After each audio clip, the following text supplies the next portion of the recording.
जय माता दी दोस्तों, स्वागत है आप सभी का एक बार फिर से। माँ भगवती की कृपा आप और आपके परिवार पर सदा सर्वदा बनी रहे। दोस्तों, यदि आप अपनी लाइफ में नया कुछ सीखना चाहते हैं तो चैनल को सब्सक्राइब जरूर करिएगा। दोस्तों, आश्विन माह के शुक्ल पक्ष की षष्ठी तिथि यानी शारदीय नवरात्रि का छठा दिन है। इस दिन माँ दुर्गा के छठे स्वरूप देवी कात्यायनी की पूजा करने का विधान है। मान्यता है कि मां कात्यायनी की पूजा करने से भक्तों को आसानी से अर्थ, धर्म, काम और मोक्ष की प्राप्ति होती है। मां कात्यायनी का स्वरूप चमकीला और तेजमय है। इनकी चार भुजाएं हैं। दाईं तरफ का ऊपर वाला हाथ अभय मुद्रा में रहता है, वहीं नीचे वाला हाथ वर मुद्रा में है। मां कात्यायनी के बाईं तरफ के ऊपर वाले हाथ में तलवार धारण करती है व नीचे वाले हाथ में कमल का फूल सुशोभित रहता है। धार्मिक मान्यता के अनुसार जो भी जातक देवी कात्यायनी की पूजा पूरी श्रद्धा से करता है उसे परम पद की प्राप्ति होती है। दोस्तों, आज के वीडियो में हम जानते हैं माँ कात्यायनी की पूजा विधि, भोग क्या है, कात्यायनी की पूजा का महत्व क्या है, पूजा का समय क्या होना चाहिए, मंत्र क्या है, कथा क्या है, भोग लगाने की विधि क्या है, बनाने की विधि क्या है, माँ कात्यायनी के उपाय क्या है, अर्थात कौन से उपाय करके आप अपनी मनोकामना पूर्ण कर सकते हैं, जानते हैं आज के इस वीडियो में। लेकिन उससे पहले आपसे रिक्वेस्ट करती हूँ कि वीडियो को लाइक करिएगा, दोस्तों को शेयर कर दीजिएगा और अगर आपने अभी तक चैनल को सब्सक्राइब नहीं किया है तो चैनल को सब्सक्राइब करके बेल आइकन जरूर दबाइएगा। दोस्तों, नवरात्रि के छठे दिन प्रातः काल में स्नान आदि से निवृत्त होकर माँ का गंगा जल से आचमन करें। फिर देवी कात्यायनी का ध्यान करते हुए उनके समक्ष धूप दीप प्रज्वलित करें, अक्षत अर्पित कर पूजन करें। इस दिन माँ कात्यायनी को गुड़हल या लाल रंग का फूल चढ़ाना चाहिए। अंत में माँ कात्यायनी की आरती करें और क्षमा याचना करें। दोस्तों, यदि संभव हो तो माँ को इस दिन पीले रंग के वस्त्र अर्पित करें, अधिक से अधिक उनके ध्यान में रहें। माँ को 5 प्रकार के फल और मिष्ठान का भोग लगाएं।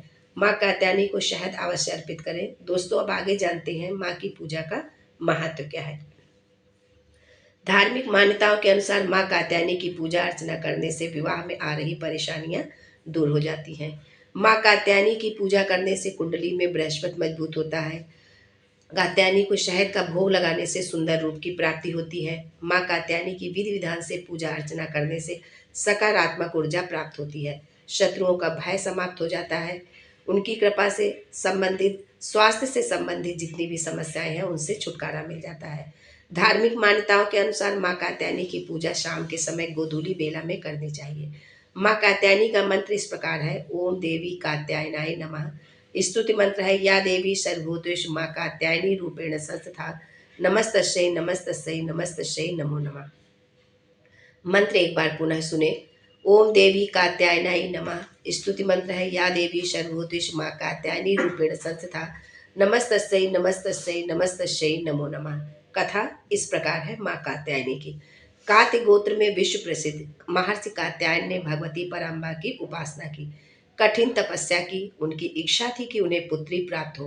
माँ भगवती ने उनके घर पुत्री के रूप में जन्म लिया, इसलिए ये देवी कात्यायनी कहलाई। इनका गुण शोधकार्य है, इसलिए इस वैज्ञानिक युग में कात्यायनी का महत्व सर्वाधिक हो जाता है। इनकी कृपा से ही सारे कार्य पूरे हो जाते हैं। ये वैद्यनाथ नामक स्थान पर प्रकट होकर पूजी गई माँ कात्यायनी अमोघ फलदायिनी है। भगवान कृष्ण को पति रूप में पाने के लिए ब्रज की गोपियों ने इन्हीं की पूजा की थी। ये पूजा कालिंदी यमुना के तट पर की गई थी, इसीलिए ये ब्रजमंडल की अधिष्ठात्री देवी के रूप में प्रतिष्ठित है। इनका स्वरूप अत्यंत भव्य और दिव्य है। ये स्वर्ण के समान चमकीली है और भास्वर है। इनकी 4 भुजाएं हैं। दाईं तरफ का ऊपर वाला हाथ अभय मुद्रा में है तथा नीचे वाला हाथ वर मुद्रा में है। माँ के बाईं तरफ के ऊपर वाले हाथ में तलवार है व नीचे वाले हाथ में कमल का फूल सुशोभित है। इनका वाहन भी सिंह ही है।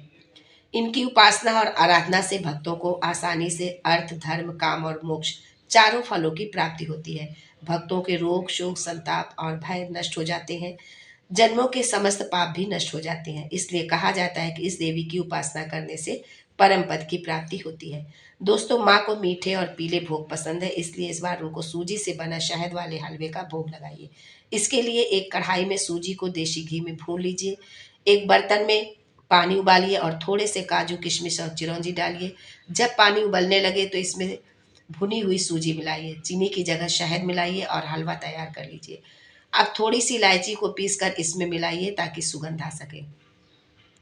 माँ कात्यायनी की पूजा से विवाह की बाधा दूर होती है। धर्म ग्रंथों के अनुसार माँ कात्यायनी का संबंध बृहस्पति से भी है। बृहस्पति देव को विवाह का कारक माना जाता है। शादी की बाधा दूर करने या मनचाहा जीवन साथी पाने के लिए नवरात्रि में देवी के इस स्वरूप की पूजा बहुत फलदायी मानी गई है।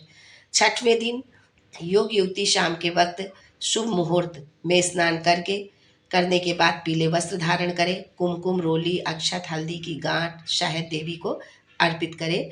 जो युवती विवाह के लिए चाहती है कि उसका विवाह सुंदर वर से हो, हाथ में पीले वस्त्र लेकर अपनी प्रार्थना कहते हुए इसे देवी को अर्पित करें। अब 108 बार इस मंत्र का जाप करें। ओम कात्यायनी महामाये महायोगी निधीश्वरी नंद गोप सुतम देहि पति में कुर्ते नमः। इस मंत्र के जाप से मनचाहा जीवन साथी पाने की तमन्ना पूरी होती है। मंत्र एक बार फिर से सुन लें। ओम कात्यायनी महामाये महायोगी निधीश्वरी नंद गोप सुतम देहि पति में कुरुते नमः। वहीं लड़कों की शादी में कोई अड़चन आ रही हो तो वो बताई गई विधि के अनुसार पूजा करें। और मंत्र उनका इस प्रकार से है। पत्नी मनोरमाम देहि मनोवृत्तानुसारणीम तारणीम दुर्ग संसार सागर से कुलोद्भवाम। मंत्र पुनः सुने। पत्नी मनोरमाम देहि मनोवृत्तानुसारणीम तारणीम दुर्ग संसार सागर से कुलोद्भवाम। इस मंत्र का एक माला जाप करें, विवाह के योग शीघ्र बनेंगे।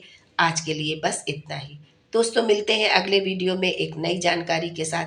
तब तक के लिए जय माँ कात्यायनी।